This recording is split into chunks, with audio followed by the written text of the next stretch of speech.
It's Deb Luttrell with Stitch in Heaven, and I'm glad you've joined us today because we have got an exciting interview with the team behind the block of the month that's coming up called Trip Around the Sun. So it's the Lisa and Lora team, and this is a beautiful block of the month program released through Marcus Brothers Fabrics. Mm-hmm. And we're just really excited because it is so different. We wanted to get together today and just talk about it, just talk about where this came from and how it came about and all of that, because I'm sure that there's a story there that you guys can tell us. So first of all, just introduce yourselves to us. Well, my name is Lisa Norton, and this is my twin sister, Lora Zmak. Lisa and I are what are called mirror image identical twins. So we're the least look-alike of identical twins. But Material Girlfriends isn't just the two of us. Now, granted, Lisa's the ringleader, meaning she's responsible for most of the trouble we get into. But there is probably another 8 Material Girlfriends that either come up with like good ideas. They're our cheerleaders. So I'm the right hand, but Lisa's the one who starts it all. Nice.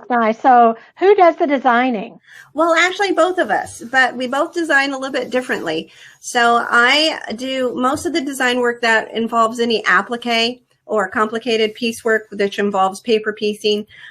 So if it's a little on the more complicated side, I'm the one that was responsible for that. If it's stupid simple, I designed it. Oh my, so twins. Wow, that's interesting. Well, we make a good team. We do. Yeah. Tell us how you came up with this idea of Trip Around the Sun. Well, I sketch most of my designs first. I have a little sketchbook, and the sketchbook goes with me when we go on trips. And we were camping. My husband and I were camping. And so I just love when you're camping, the laundry's not calling to you, the dishes aren't calling to you. I mean, you can just sit and relax and enjoy everything around you. And so that's when I love to sketch new quilt and applique ideas. So I had sketched up this design in my notebook, and then I kept waiting for a nice batik fabric line that would come along that would be the right colors. I waited 3 years. And still, There wasn't the perfect fabric line. So last year, Marcus Fabrics invited us to design a line of batiks. And Lora designed the palette. And we specifically designed the palette for this quilt. So that's how it came about. Finally. Nice. Well, tell me about the design of the quilt. I get the sense that there's like seasons here that you're portraying. So the way I had designed this, it was designed in quadrants, and each of the quadrants is a different season. Like this is summer, and then we have fall. Down here would be winter, and on this side behind me is spring.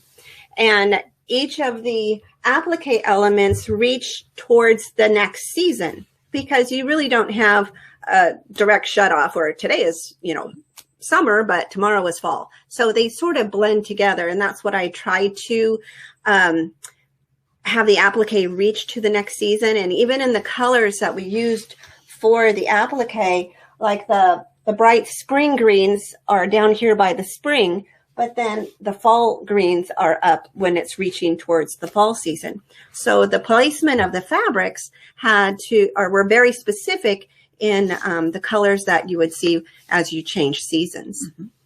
Well, it's beautiful. Thank you. It's beautiful. I love the sun in the center. We had, we felt we were pretty daring when we decided that the winter sun actually needed to be pretty cool with those blues, because you don't really have a blue in the sun, but how do you communicate that it's a cooler tone? I mean, the sun's not giving you any warmth, and then changing that warmth as you went all the way around in the quadrants with the different colors. So I love how it turned out. Do you actually have a shop, Lisa? Oh, we just have an online shop. Laura and I do a lot of patterns. Before this pandemic, we loved going to the different shows. So we had briefly met you at the Houston show last year, but it was basically a high. You would never remember us, I'm sure. Did you see Gus, our Longhorn, that was in the booth? Yes. Yeah. Yeah. Pretty cool.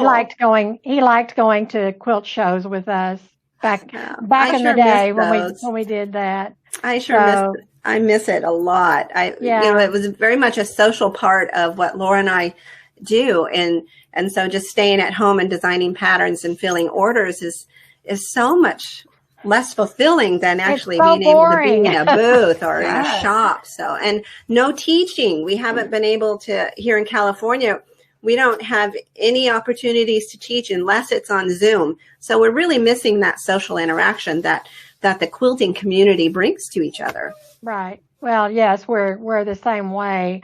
Although our store has been quite active, and I believe sewing in general is kind of having a resurgence. I think it is too.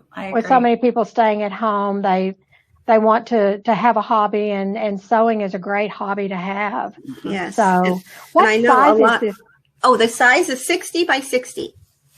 It's a nice size. Yes, it is. It's a nice size wall hanging, or it's nice to drape over the back of the sofa to pull over. So.